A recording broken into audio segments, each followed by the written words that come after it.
I am somebody. I may be poor, but I am somebody.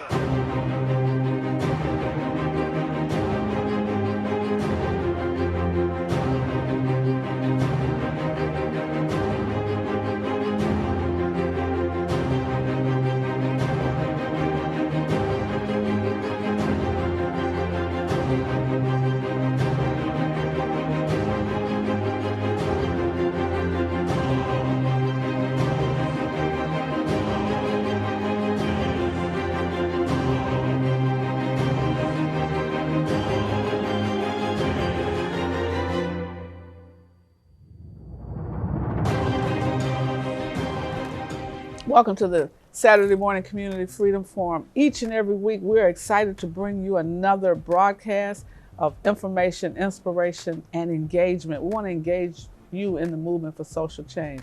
This week, we've done another week of giving as a part of our food justice program. We've given out meals through our aldermen, two of our aldermen in the city of Chicago. Wherever you are, we hope that you are being blessed during this holiday season. Want you to make sure you get Reverend Jackson's column. Each week we share with you a new insight, new interpretation of current events. Go to rainbowpush.org and get a copy of the column. All members get an email copy of the column. If you're not getting the column, just call us 773-FREEDOM, 773-FREEDOM. Well, we want to congratulate John Graves, Alfreda Weathers. They produced a magnificent automotive summit. You can look forward to seeing it on our YouTube channel. As a matter of fact, you should subscribe to our YouTube channel. It helps us build up our membership. It helps you be able to see all of our past programs on demand. You can watch us every week, during the week, whenever it's convenient for you. We want to make sure that you are joining PUSH this season of giving. We'll make sure that every member of your family is a member of PUSH. We have a student membership, $15, senior membership, $15 a year, and then a regular membership, $35 a year. Everybody you know, we want you to make sure all your family, your friends, your co-workers are members of PUSH. Why? Because we're pushing for you. Pushing for you is what we do. You're getting ready to watch a powerful broadcast. While I'm talking, I need you to set up a watch party on Facebook. I want you to like and share this program on Facebook. I want you to hit the heart on Facebook so you can let people know you care about us. We need to hear from you. We want to engage you. Put your comments on Facebook. Let us know you're watching. Tell us what you'd like to see, who you'd like to see, what you'd like for us to talk about. We want to hear from you on Facebook this week. Coming up, we have Reverend Jackson is going to give you, and others will give you a bit more a history of Operation PUSH as we push towards the rainbow. You're going to hear about the choir and what it meant in the development of this organization. So much more than just singing. They're going to share with you how they started and what they were doing along the way. You're going to hear from some of our beneficiaries of our economic justice work this week. And then, all roads lead to Atlanta. We have to win the Senate. We have to take the Senate. And we're encouraging all of the people in Georgia. Wherever you are in Georgia, we need to make sure you're voting. Vote early so you don't have any problems. You won't have to stand in longer lines. Whatever it takes, we want to elect 2 senators from the state of Georgia. Why? Because the U.S. Senate controls so much of what happens with the United States government. We thank you for tuning in. Stay tuned. Call your friends, text your friends, start your watch party right now. And now we're dedicating this broadcast to all of those PUSH supporters across the years who made their transition in 2020. Want you to pause just for a moment and remember those who sacrificed time, talent, and treasury to get us to where we are today. Today, we take a few moments to acknowledge supporters who have passed since the last reunion, December 14th, 2019. Today, we remember Christine Abrams, Mark Allen, Rance Allen, Vanessa Alsip, Richard Barnett, Audrey Booker, Chadwick Boseman, Flora Brad, Gianna Bryant, Kobe Bryant, Bishop Willie James Campbell, Velma Chavis, Deacon Jimmy Coleman, Tony Coleman Jr., Harold Davis, Herman Deere, Ellen Beverly Dickey, former Mayor David Dinkins, Joyce Dinkins, Jeanette Dubois, Bishop William O. Ellis, Faith Renee Evans, Mother Luther May Hollingshed Evans, Charles Evers, Reverend Dr. Leon Finney, Donald D. Ford, Betty Folks, Justice Ruth Bader Ginsburg, Earl Graves Sr., Monica J. Green, Archbishop Lucius Hall, Christopher Hammond, Joseph Hammond, Wardell Haywood, Doris Holder, Mother Emma Grace Ivy, Percy Johnson, Mike Jones, Attorney Lawrence Larry Kennan, Bishop Dr. Barbara Lewis King, Congressman John Lewis, Vivian Losef, Mark Lovelace, Reverend Dr. Joseph Lowry, Francis Vargas Malvo, Zenzi Mandela, Justice Blanche Manning, Dr. Maurice McNeil, Thelma Merchant, Brenda Joyce Moore, Naomi Elaine Phillips, Pam Persons, Robert Bob Petty, Linda Evans Pullen, Bernice Reed, Carl Reiner, Corey Reynolds, Sarah Riggins, Dorothy Rivers, Professor Harold Rogers, Barbara Samuels, Gail Sayers, Wendell Swanson, Jerry Taft, Mother Rosie Tatum, Bernadette Moore Tompkins, former Governor Jim Thompson, Big John Thompson, Alex Trebek, Maria A. Visto Perez, Reverend Dr. C.T. Vivian, Andre Maurice Whitman, Evangelist Rhonda Veronica Williams, Bill Withers, Reverend Maceo Woods, Detective Wilburn Woods, Dr. Conrad Worrell, and Mary Woodward. Any omissions are omissions of the mind and not of the heart. Be blessed.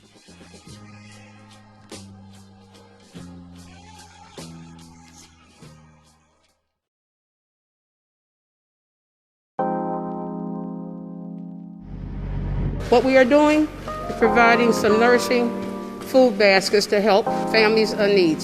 We're doing the best we can to enrich those of us who may be a little less fortunate during this trying pandemic.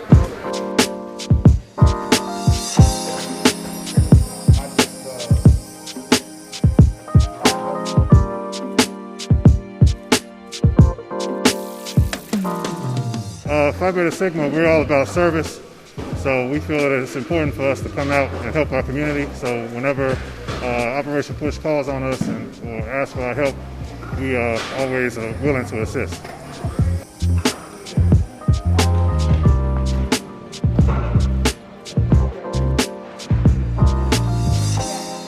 Pandemic has put more people into the category of not just need, but would like or would enrich the family's budget. It's not all about need, it's about what we can do to help increase everybody's baseline here during pandemic, because it's a trying time.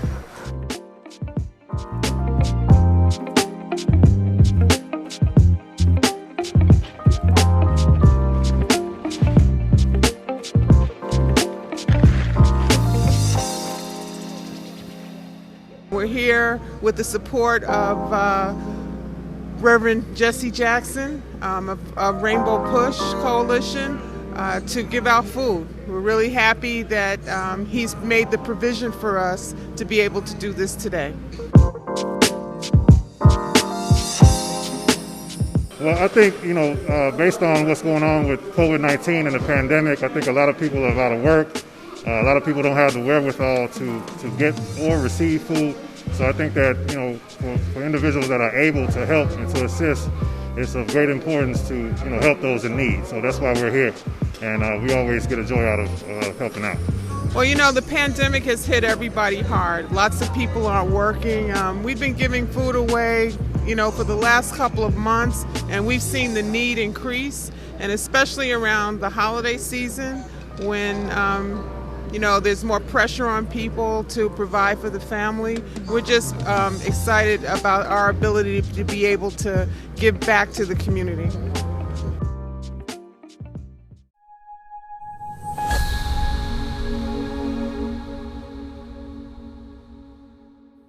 Hello, my name is Rutherford Simmons, and in honor of Founders Day for the Rainbow Push Coalition, I'll be reciting a sermon called Lesson from Trees by Reverend Otis Moss Jr. There is a scripture well known to us, perhaps in early childhood. I will read a few verses. Psalm 1.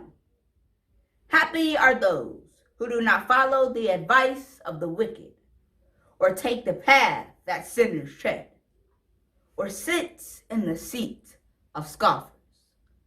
But their delight is in the law of the Lord, and in his law they meditate day and night. They are like trees planted by streams of water, which yield their fruit in its season, and their leaves do not wither, and all that they do, they prosper. I want to say a word about living or lasting lessons about trees. Treasure the lessons from trees.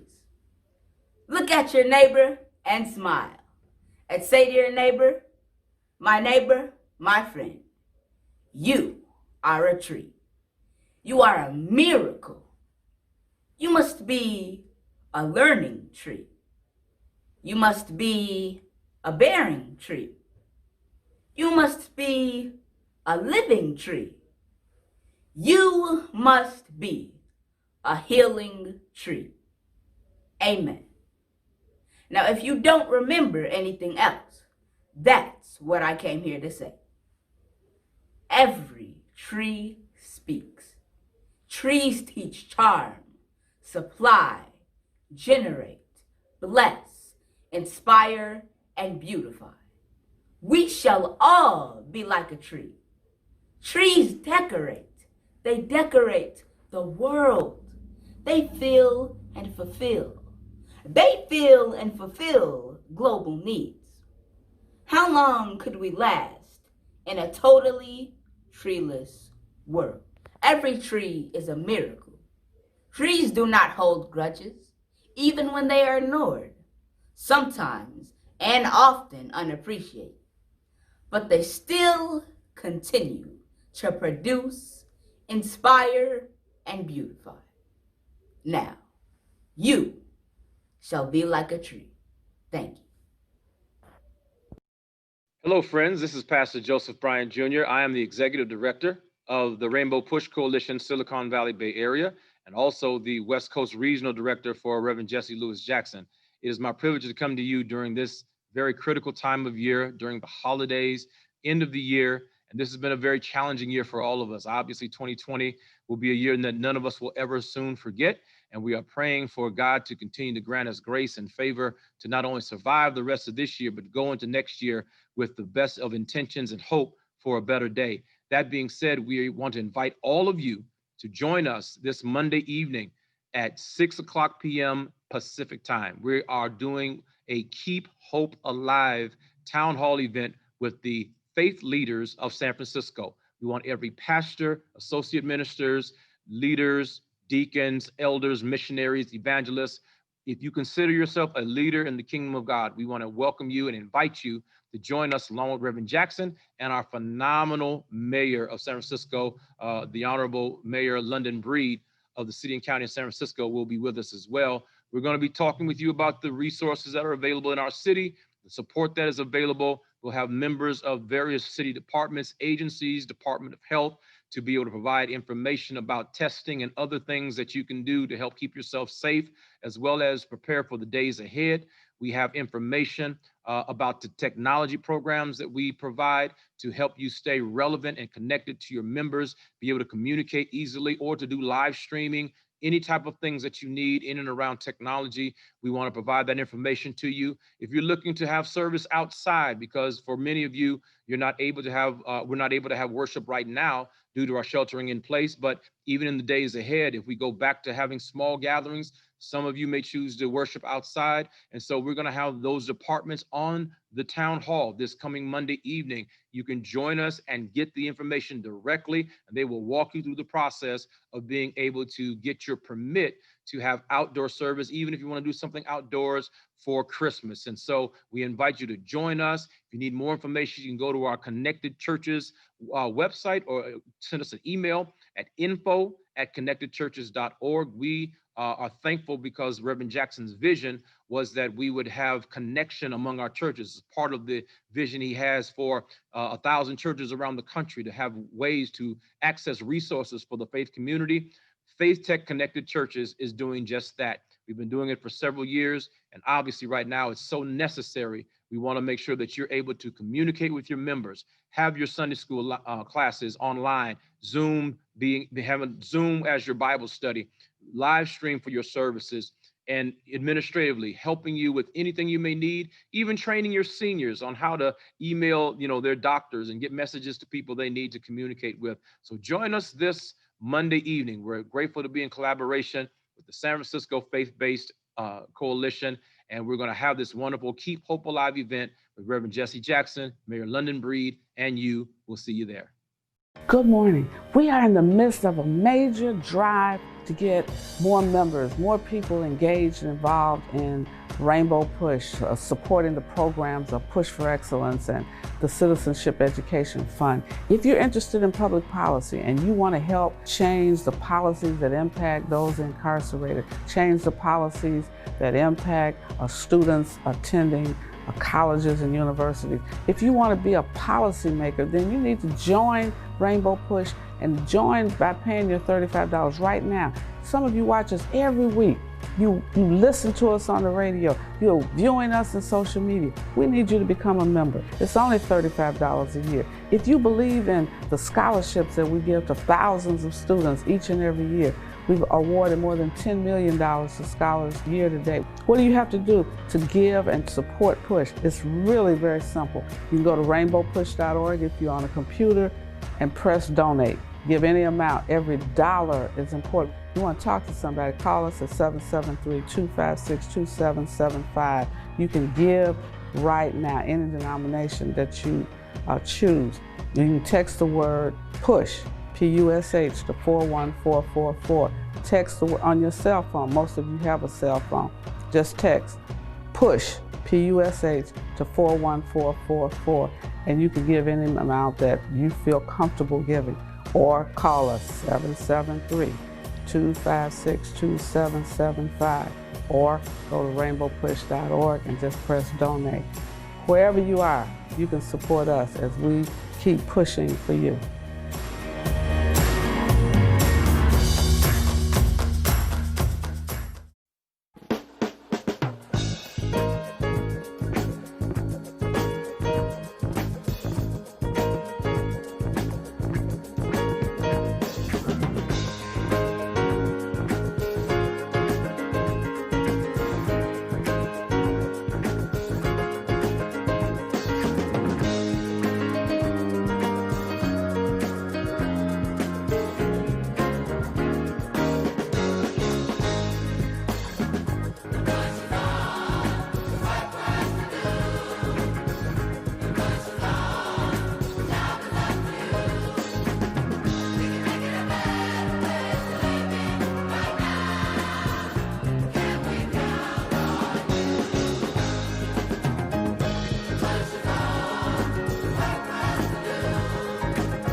First of all, Jeanette, thank you, Reverend Wilson, for the opportunity to talk about mine and Eric, one of our favorite subjects, the Breadbasket Choir, or as they would call the People's Choir of Operation Breadbasket. I came aboard in 1968 when I happened to come to a meeting and we were in the blue room, as they say, and Hazel Thomas encouraged me to come in. And from there, the choir grew. It was founded by Dolores Scott and Billy Jones. They were out of fellowship and they did a lot with the vision that Reverend had for the choir. And they went ahead and co-founded the Breadbasket Choir. I didn't intend to join, but because Hazel Thomas encouraged me, I did. And as the choir grew, we had so many great experiences when we would, as we say, put on the cape on Saturday morning, and then Mickey Warren would come behind us with We Shall Overcome, Precious Memories. Oh, it was on. And I was hooked from then. I came for a day and stayed a lifetime. We had so many great things with Marvin Yancey and different ones. When Marvin would get happy, he would fall backwards on the organ. And we just enjoyed ourselves and the music that we did. Freddie Young, Billy Jones, and then we went on to Marvin Yancey. We traveled to Canada twice with Brenda Moore and the different ones, Kenneth Woods, Charles Clancy. We have had some of the greatest choir directors, but we've had the greatest choir. And for us, it was always about the music and the message. So the music was message music. Eric Thomas, how long have you were you with the choir and how did you start? Well, the truth is I started around 1968 too. I was in college at that time. So most of the time that I sang with the choir was when I was home on weekends. But my mother also brought me to the choir. And the first time I saw the choir was at Mount Pisgah. Yes. And I walked in and here these young people in a uniform I've never seen a choir in before, which was blue jean jackets, blue jeans, and white turtlenecks. And then when I heard the choir sing, I was just absolutely amazed, you know, by the songs they sang. And so when I got in the choir, my mother got out because there are some names that some people will know here. There was Audrey Booker was in the choir. Yes. Mike Knighton was in Wow. the choir. Several other, you know, people were in the original choir. And to answer your question about the role the choir played in my life, the truth is I found myself at Breadbasket and Push.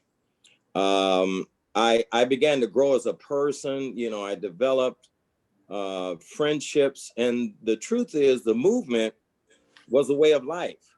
You know, the movement was where you hung out. You know, you hung out at Breadbasket. You know, you picketed. Most of us, as a matter of fact, probably a big percentage of us that were in the choir were also in the youth division. But we all hung out together. We became lifelong friends, you know. And like I said, the movement, we were a family, you know. We were a family with a common purpose. You know, and I never forget Mama Helen Jackson, Reverend Jackson's mother, told me on an occasion, she said, you know, this is a collection of families. So I just would encourage young people to, you know, come here and form your own thing, you know, just like we did. You know, we were like a little movement within the movement, you know, form your little groups, your little youth groups. And I promise you, you will become a family before you know it.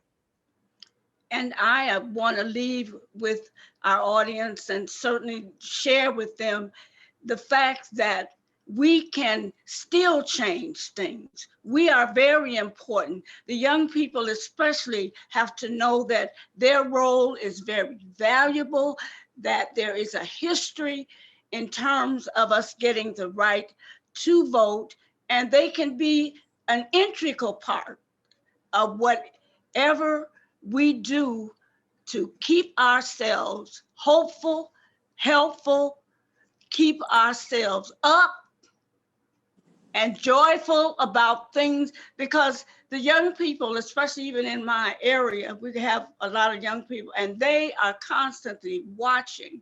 They said, well, how do you stay up? I said, we have to keep hope alive. We have to keep on working. We have to keep doing. And we have to have the information, find out how everything has begun, find out how important the civil rights movement has been. It's not over. It's not over. And we want to just continue to infuse that hope and that spirit of excellence, spirit of love in our young people. And we want to share what we have learned. We sang, we marched, we prayed, to quote a song from Brenda Moore, it's reunion time, but the push is on because there's work for us to do. On behalf of the ministers of Operation Breadbasket and the many brothers and sisters that comprise our organization, I would like to express my gratitude for your being here. We have several important items and issues to deal with today. The Passion Play and Black Easter, the picketing, and some fights we're involved in. But before we get started, there's a black taping company in town. Jackson's view was that in the black ghetto, we should employ a black film crew. Otherwise, we couldn't film. Those of you with the British Broadcasting Company, I wish you would refrain from taping anymore until y'all clear up a little matter with them. We have a black company that is attempting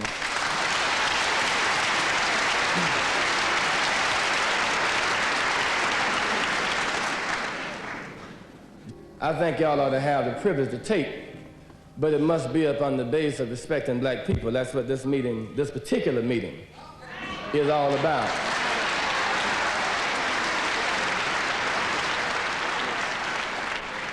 So until we get that matter straight, I should cut them lights off.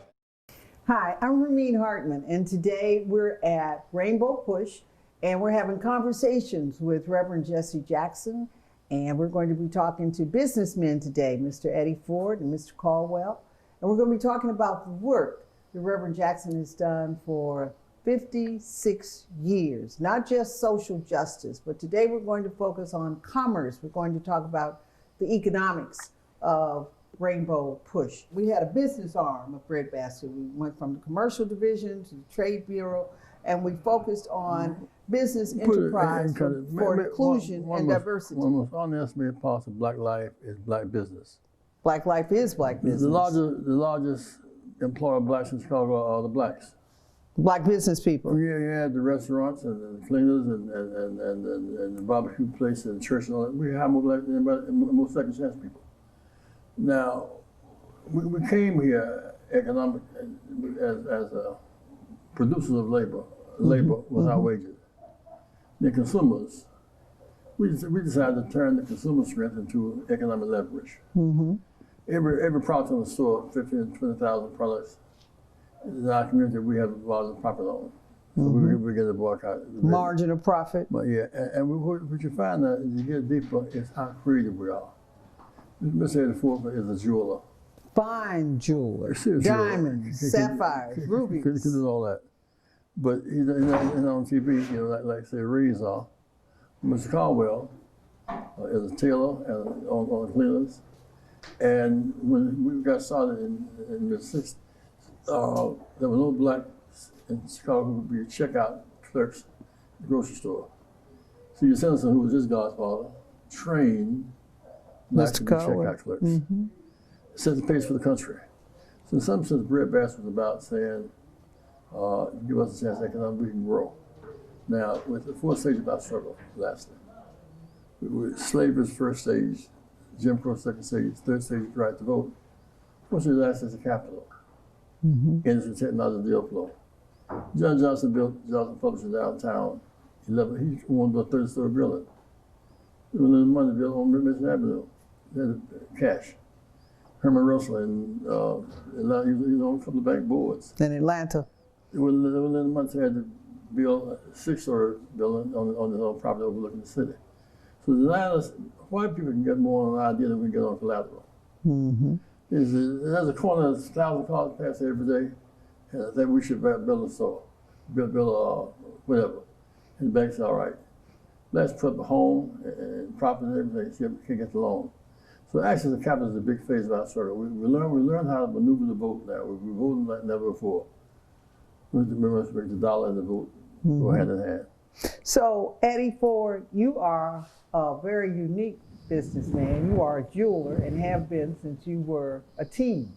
Tell us a little bit about your journey. And you've been in Jewelers Row, downtown Chicago on Wabash for many years, and you do fine jewelry. Some of your customers have included Mavis Staples and Jerry Butler, Reverend Jackson, and the Obamas even. So how did you get into the jewelry business?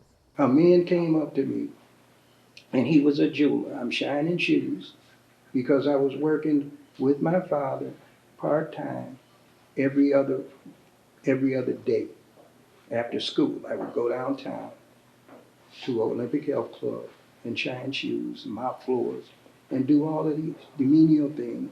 I worked in Caucasians' homes, cleaning and whatever I had to do to make a living, to try to have some extra money so I could give my mom, because we were poor. And this man came up to me, he said, is your brother around? I said, no sir, he's not here today. He said, I wanted to talk to him because I talked to your father about maybe he could come and work with me for 2 weeks. I said, no, my brother can't work with you for 2 weeks because he's in summer school. I said, but I might be available. I said, well, what is it that you do? He says, I'm a jeweler. I said, well, what about me? He said, well, I already inquired about your brother. He's 16 and you're not old enough. I said, he said, how old are you? I said, I'm 14. He said, well, you're too young. I said, but sir, I'm smarter than my brother. And he said, he just looked at me. He said, you have a shirt and tie? And I said, yes, sir. He said, meet me at 5 South Wabash. So your first job was 5 South, and you still there? I've been in the building 63 years. Oh my gosh. Okay. Now, you've always been involved with Breadbasket Push. Yes. And you were one of the exhibitors at Expo. That is correct. So tell us how your business grew and how the organization, Reverend Jackson, assisted and helped you. He began to teach you how to do jewelry? Yes, he did. I went to jewelry school too. And I worked under a lot of master jewelers. And I was an apprentice for like 15 to 20 years. Really? Until I went out on my own. So you stayed with this man who hired you as a team for about 20 years? No, I stayed with him for 14 years. 14. And I got crazy with him because he worked me so hard. I had to remind him. I said, have you ever heard of the Emancipation Proclamation? I said, because this is getting... He didn't think it applied to jewelers. He didn't think it applied to me, but in the meantime, I'm watching the movement, and I'm watching Dr. King, Malcolm, Gandhi. So having access to him was a big deal, right? Yes. Ms. Caldwell, you, Mr. Henderson, you went to tailoring school with Mr. Henderson after the Army, right? Air Force. After the Air Force, and learned how to be a master tailor. Tell us a little bit about your business and how it became so. Well, I got discharged in 1955. Korean War was over, so I'm a Korean veteran. I attended Mr. Henderson's school. He had a school, Metropolitan School of Tailoring. And after graduation, 1956, along with Mr. Henderson as my partner, because he partnered up with me and some of the other students that was fighting with us, and we started tailoring clothing repair service. By trade, I'm a master custom tailor, but since that time, I ventured out into clothing care, so I'm a dry cleaners, tailors, etc. How many locations do you have? I've got 3 locations. Southside Chicago. All of them in Chicago. Mm-hmm. All of them on the south side. my memory of Reverend Jackson is that prior to Reverend Jackson coming to town, Dr. King, we had several organizations. But what Reverend Jackson was able to do that none of the other organizations had been able to do prior to him, in my knowledge, because I was a businessman before he came to town, was able to bring us together. Now, we didn't have banks, so we couldn't get loans. And that was a big problem. You know, access to capital was very important to businesses. And we didn't have that. What Reverend was able to do when he came to town was bring us all together. Business people. Businessmen and women. And put us in a room, let us introduce ourselves to each other, tell each other about what we were doing, because we were so scattered. We really didn't know the other businessman. So it wasn't just the external business, it was the intra-business of us doing business with each other. Well, it's what I call cross-breeding the economy. Reverend Jackson, one of the most pressing issues for business people, black business people, even to today, is access to capital. That is our loans. God bless investments. We won't even talk about that. You business people that you know, trust, and like. These banks are indifferent to black business, by and large, and the hoops they jump through is not known. For example, tell me this situation. Mr. Caldwell, what's your background? Yeah, I was talking about access to capital. When I needed a gas line ran to open up my pressing for my dry cleaners, I wanted to get into dry cleaning. I'd been in the tailoring, alteration, that stuff for some years, but I need to go into dry cleaning. And I went to downtown banks because that's what we had. And I went to Continental Bank. I asked them, I want $3,500. That was the amount of money I needed in order to do this, to run the gas. And I had to run the gas line, otherwise I couldn't press. They told me that their small loan started at $4 million. $4 million. So $3,500 was for naught. No. Same thing, we were there last Stevenson and said, put some money in our banks. Your banks are too small. Our tax-paying dollars. Too small, our banks too small. He made an adjustment and began to put state treasury money in the bank. I mean, the economic is a fight. And we're still in that fight. We're still fighting. What did you do? Did you get the money? No, I didn't get the money. I didn't get the loan until 1965 when Seaway opened up. Black Bank. Black Bank. Seaway and the Pennsylvania 65. We had been businessmen out here for some time. Ernest Collins, Al Boutte, those guys were around. We all knew each other, but all of us had the same problem. The reason why Seaway opened up was because Ernest Collins couldn't get a loan downtown either. So that was sort of typical of us. So when I got George Jones, who at that time had Joe Louis Mill, actually was serving on the board of Seaway. As most of you know, Seaway started off, when they first opened up, they had a white president, a white chief loan officer. George Jones had told me to go down to Seaway and apply because he'd been trying to get me to transfer my funds to Seaway for my active business account. I had not done that, but I went to Seaway and they turned me down too. Because? I guess because I did whatever reason, they didn't even take the application. But I went back to Mr. Jones and told him what had happened to me. He asked me to meet him at the bank. He asked me could I meet him at the bank in an hour? Broke as I was, I had plenty of time. So I met him down to the bank, and I'll never forget this incident. He walked up to the chief loan officer. He's a board member now of the bank. And he said, you know, this young man here, my office is right down the street from him. When I go to work in the morning, open up my office at 8 o'clock, he's at work. I close at 5. When I leave at 5 o'clock, he's at work. If we can't help young men like this, we need to get out of the banking business. Did you get the loan? I got the loan. Bravo. But you needed a black board member to enforce, because the white man still wouldn't give you, the white banker still wouldn't give you the money. Eddie, are you dealing with it? At the time when blacks was, for example, National Security A&P stores like that, they try to sell their products, sauce or something. They said the color section. This is in Chicago, 666. It's not Mississippi, Chicago. So the first time they were able to make their bids and the open struggle, I think also when we got to the big food show they have downtown, we had products without color on them. Peas. We had hits from Australia, all over the world, because we had an opportunity.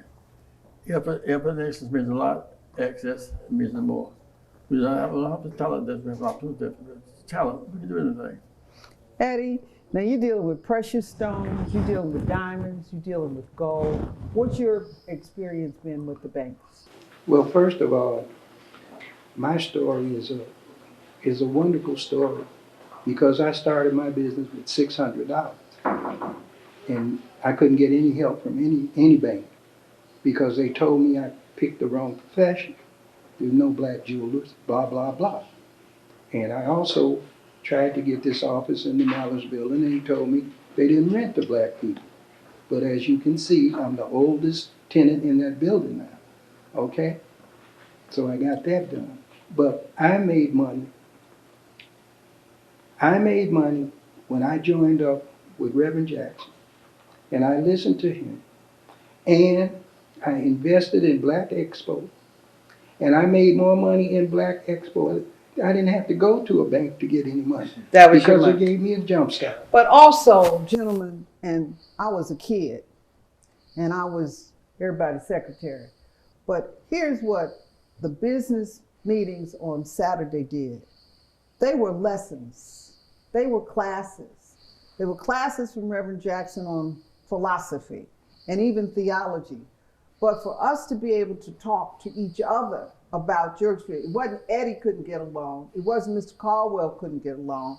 It was that black folks couldn't get along. Well, the main thing was back in the day, all black families had an account at First National Bank of Chicago. That was the biggest bank. And even when my brother here alluded to the fact that Reinsdorf gave him a jump start, all black people in Chicago were White Sox fans. So he made a lot of money. Comiskey made a lot of money from black folks. And Reverend Jackson opened the door. We live represents money, market, talent, location, and growth. What represents money? Where we live. Where we live. We're the market, money, talent, location, and growth. You go to Norway, some small country, everything is built around that economy. We are consumers and workers. And we're creators. We creativity without access to capital. Without the deal of Spicer, he couldn't have shown you and me he could clean uniforms. It's a chemical composition, right? Because you don't have the right chemistry, the uniform will draw up. You have to be able to, it's scientific work. It can make jury from you draw a picture and he can make it. Yeah. We've been talking to Reverend Jackson, and we've been talking about his work in economic inclusion in America and for the growth and development of black business. One of the things that we've learned is access to capital is a problem. In our collectiveness with the three of us here, we've got about 200 years worth of business experience, and all of us have appreciated and benefited from our experience with Reverend Jackson in our businesses. Eddie Ford, what do you say today to someone a black person starting a business in 2020? What do you say to them about banking and starting a business? What's your advice? I would say take up an accounting class, either if you have to do it, online, or go back to school, but learn about the value of investing your money and know what you want to invest it in. And make sure, if you're a person of color, that you will dedicate yourself to working harder than anybody else in any other race. Would you tell them to go to the bank, get a loan? You can try to go to a bank and get a loan, establish your credit if you have any, or start like we started, with that dream that Dr. King had and Jesse had, and make sure that no one can tell you what you can't do. John Jones could not get business on the right Negro Digest. He started going house to house doing consumer clubs. And everything you buy off the stand. And with $500 from his mother. Yeah, and so you have to, you're not accepting no for an answer. That's right. And Ms. Caldwell, $3,500 that loan was too small because $4 million was too big. You probably couldn't even think about $4 million. What would you say to a business person today? I have no clue how much $4 million was at that time. I mean, I tell you the truth, I never earned that any money near that. As we must know that, you know, SBA was started in 1954, and it was not necessarily applied to us. That's right. Black business people. Right, black businesses. So we had no sort of resource, nowhere to go. What I think that we, you know, more things change, the more they remain the same. We need a Reverend Jackson in 2020 to bring us together, because and my business is a community business. I need people in the community to patronize me. Mm-hmm. That's my salvation. So I think that you know, somehow, and I know communication is quite different than it was in 1956 when I started, but it's still necessary for us to talk to each other, for us to know each other, for us to know what we're doing. Our businessmen and women to get together to know each other, like he started back in the 60s when he came to town. That's still necessary.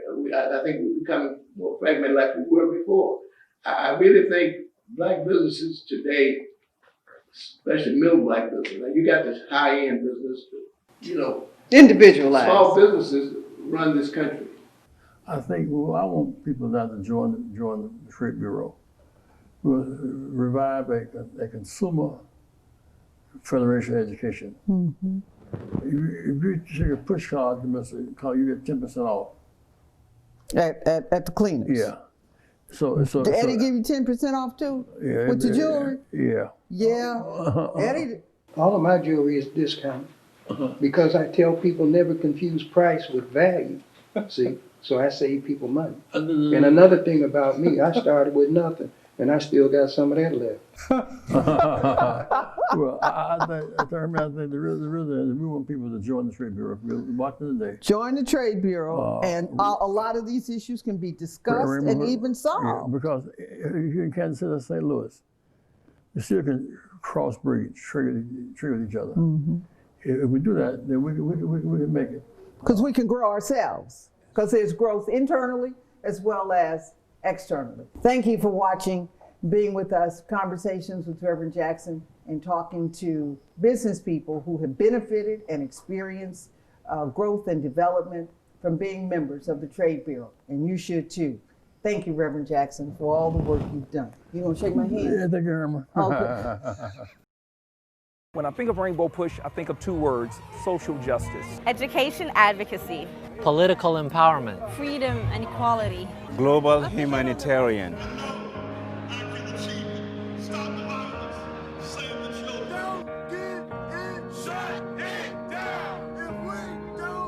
Evolutionary, revolutionary. Political change. Inclusion, evolution. Push Excel.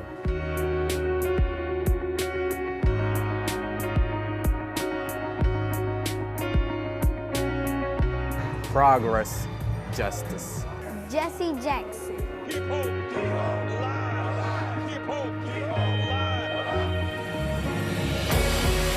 Love for disciplines. Equality and perseverance.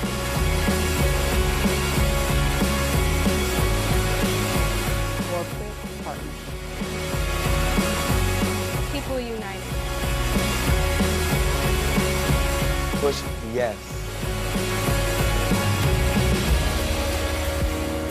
I'm Otis Moss III. I'm Frederick Douglass Haynes III. And we are here simply just to say to you about an incredible organization known as Operation Push. Can I be admitted? No, sir, you cannot be admitted. Why? I am not going to serve you. Because of my race? Operation Push has been here for us even when we didn't know it. As a matter of fact, a lot of the doors that you walk through is because of the fact that somebody knocked those doors down. I am somebody. I may be poor, but I am somebody. And because of Operation Push, when it started as Operation Breadbasket, after the assassination of Dr. King, they decided to build an organization that were people united to save humanity. Just what is Operation Push? Well, Operation PUSH is a civil economics organization. It's a religious organization with an economic mission. And we believe that the black church is the political and spiritual salvation of our people.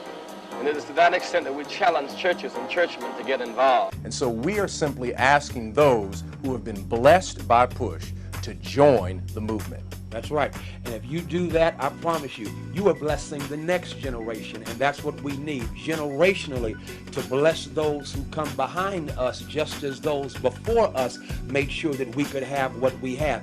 That's Operation PUSH, pushing doors open. But we can't push if we don't have your hand involved. We want to turn on the gas. We want to turn on the water. We want to sell the clothes. We want to sell the cars. We want to be men. We want self-determination. And it was Jesse Jackson who was the young man of the movement and now is an elder statesman. And we've got to make sure that we have another generation that will be pushing forward, another generation that will be building an Operation Breadbasket, another generation that will be talking about new economic strategies for those who are poor. And ensuring that we are never politically disenfranchised. I hope you already recognize that there is a movement afoot to rob us of what we fought so hard for and shed blood for, and that is the right to express our voice through voting. If blacks vote in great numbers, progressive whites win. It's the only way progressive whites win. If blacks vote in great numbers, Hispanics win. When blacks, Hispanics, and progressive whites vote, women win. When women win, children win. When women and children win, workers win. We must all come up together. We must come up together. We need you in Rainbow PUSH to make sure we are politically empowered and enfranchised. There is no other organization like Rainbow PUSH, and we encourage you to make sure that you join and financially support. If we don't support it, no other organization will. It is our duty, it is our job to support our organizations. We got to do it. Grassroots organization, hitting the streets and challenging those in the suites. That's Operation PUSH. I like that. I'm Reverend Otis Moss III. Hey, I'm Frederick D. Haynes III. He's rubbing off on me. Make sure you join Operation PUSH, Rainbow PUSH, today. Keep hope alive. Yeah, yeah. You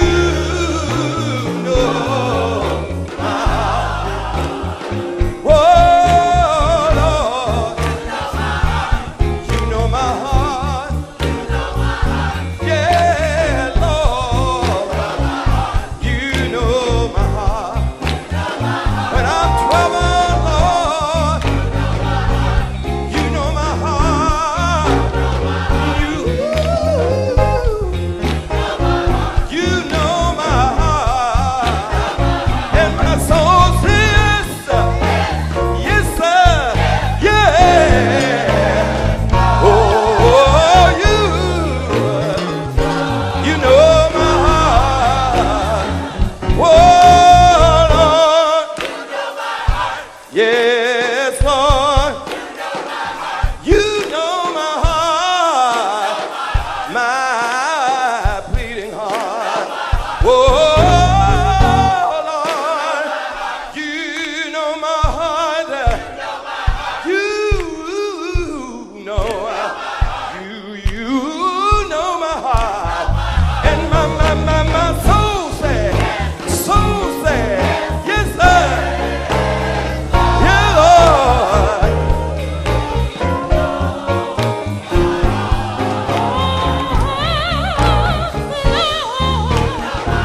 time I went to jail with a group of 7 students, July 17, 1960, almost 60 years ago.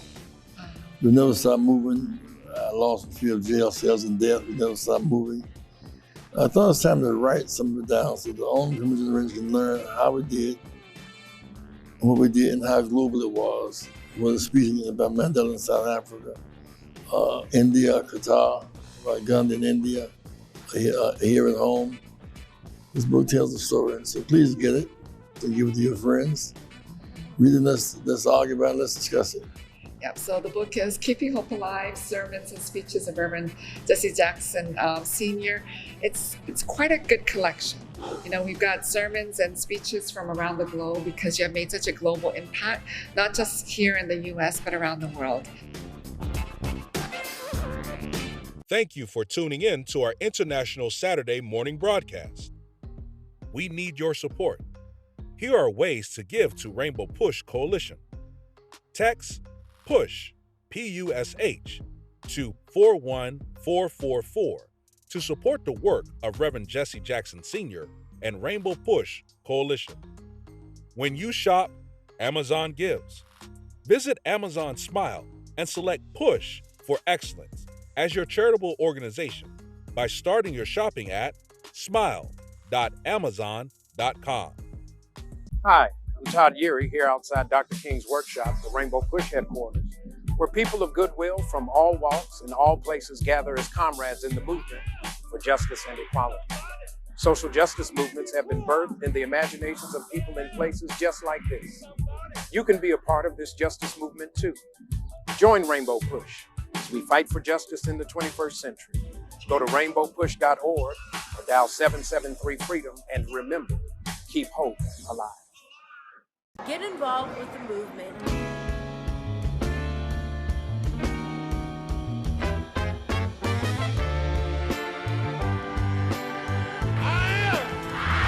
Somebody. I may be poor, but I am somebody. Join the movement. If you're not a member, become a member. I am somebody. Fighting the most important battles for freedom and justice for all. You made us change.